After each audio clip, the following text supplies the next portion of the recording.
அனைவருக்கும் வணக்கம். ஜெயஸ்ரீ நாட்டியாலயா அன்போடு வரவேற்கின்றது. இன்றைய பதிவில் திருக்குறளில் ஒரு பார்வை என்ற பகுதியில் இல்வாழ்க்கை அதிகாரம் 5 இல்வாழ்க்கை குறளும் பொருளும்.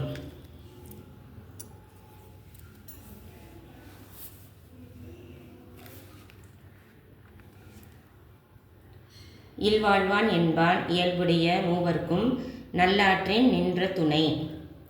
மனைவி மக்களோடு வாழ்ந்து குடும்பம் நடத்துகிறவன் சமுதாயத்தில் உள்ள உறவினர், நண்பர்கள், எளியவர்கள் ஆகிய 3 இனத்தாருக்கும் நல்ல முறையில் உதவியாக இருப்பவன். ஒரு குடும்பத் தலைவன் சமுதாயத்தோடு இணங்கி, உறவினர்களோடு இணங்கி, நண்பர்களோடு இணங்கி நல்லவர் தீயவர் என்று அறிந்து பிரித்து பார்த்து 3 இனத்தாருக்கும் உதவியாக இருக்கக்கூடியவன் நல்ல இல்லம் நடத்துபவர் என்று பொருள். துறந்தார்க்கும் துவாதவர்க்கும் இறந்தார்க்கும் இல்வாழ்வான் என்பான் துணை. துறவிகளுக்கும் பசித்திருக்கும் எவருக்கும் நிலை கெட்டு போனவர்களுக்கும் குடும்ப வாழ்க்கை நடத்துகிறவன்தான் உதவியாவான். தென்புலத்தார் தெய்வம் விருந்தொக்கல் தான் என்றாங்கு ஐம்புலத்தாறு ஓம்பல் தலை.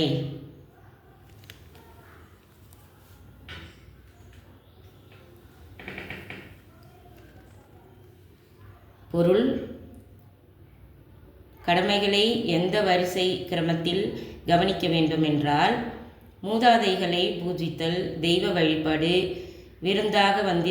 விருந்தினராக வந்திருப்பவர்கள், வீட்டில் உள்ளவர்கள் என்ற வரிசை முறையில் செய்வன செய்துவிட்டு கடைசியாக தனக்கு வேண்டியதை கவனிப்பதுதான் சிறந்த முறை. முதலில் தனக்கென்று செய்து கொள்ளாமல், விருந்தினர் இருந்தால் விருந்தினர் உபசரிப்பு, பிறகு பூஜை முடித்து அன்றாட நியமத்தை கடமைகளை செய்த பின் தனக்கு என்று எடுத்துக்கொள்பவர்களுக்கே எடுத்துக்கொண்டு தனக்கு வேண்டியதை கவனிப்பதுதான் சிறந்த முறை என்று தெய்வப்புலவர் கூறியுள்ளார். பழியஞ்சி பாத்தூன் உடைத்தாயின் வாழ்க்கை வழியஞ்சல் எஞ்ஞான்றும் இல். தினம் தினம் கவனிப்பது முடியாவிட்டாலும் பழிப்பாவங்களுக்கு பயந்து நடந்து கொண்டு உள்ளத்தில் பிறர்க்கும் பங்கு கொடுத்து உண்டு வாழ்க்கை நடத்தினால் போதும். இல்வாழ்க்கை முறைக்கு குறைந்ததன்று, அதுவே மிகவும் சிறந்தது. அன்பும் அறனும் உடைத்தாயின் இல்வாழ்க்கை பண்பும் பயனும் அது. எதை செய்தாலும் அன்போடும் தர்ம நியாயம் தவறாமலும் செய்தால் இல்வாழ்க்கையின் தன்மை தமக்கும் உலகத்துக்கும் நல்ல பயன் கிடைக்கும். அறத்தாற்றின் இல்வாழ்க்கை ஆற்றின் புறத்தாற்றிற் போவோய் பெறுவது எவன். தர்ம நெறி தவறாமல் மனைவி மக்களோடு இல்வாழ்க்கை நடத்தினால் ஒருவன் துறவரத்துக்கு போய் அடையக்கூடிய நன்மை என்ன இருக்கிறது? ஒன்றும் இல்லை. அவரவர் கடமை தவறாது செயல் செய்தால் இயற்கை நமக்கு ஒத்துழைப்பு நல்கும் என்பதை உணர்த்தியுள்ளார்.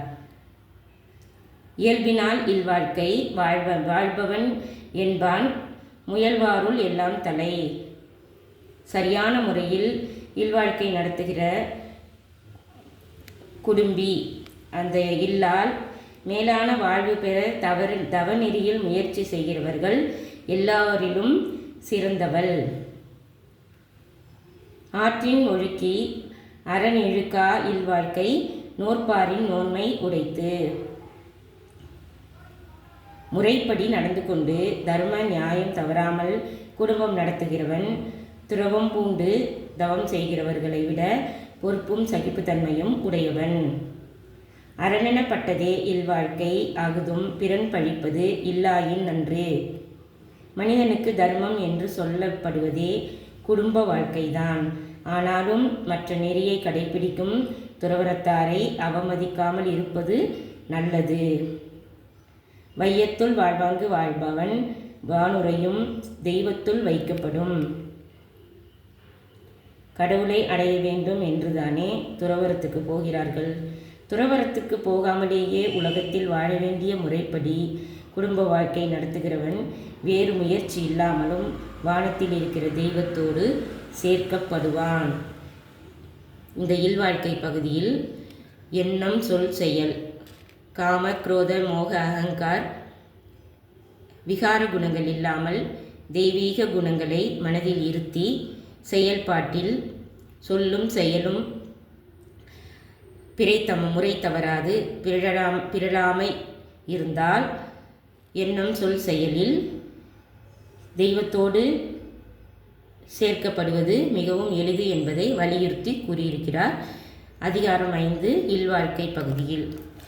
அனைத்து குழந்தைகளும் தெய்வ புலவர் திருவள்ளுவர் இயற்றிய திருக்குறளை நன்கு பாராயணம் செய்து ஸ்மரணம் செய்து பொருள் உணர்ந்து வாழ்வாதாரத்தை பண்புடன் எடுத்துச் சென்று நலமுடன் வாழ நல்வாழ்த்துக்கள்.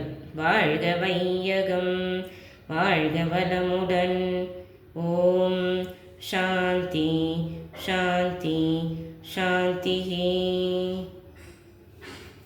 எங்கள் நாட்டியாலயாவில் தையல், இசை, நடனம், வயலின், யோகா அனைத்தும் நல்ல முறையில் பயிற்சி கொடுத்து வருகின்றோம். 5 வயது முதல் 60 வயது வரை அனைத்து வயதினருக்கும் விருப்பமுள்ளவர்களுக்கு பயிற்சி அளித்து கொண்டு வருகின்றோம். விரும்பிய பகுதியில் விரும்பியவற்றில் சேர்ந்து கற்றுக்கொள்ள அன்புடன் அழைக்கின்றோம். எங்கள் தொடர்பு எண்ணை தொடர்பு கொண்டு விவரம் தெரிந்து கொண்டு பயிற்சியில் சேர்ந்து பயன்பெற நல்வாழ்த்துக்கள். நன்றி, வணக்கம்.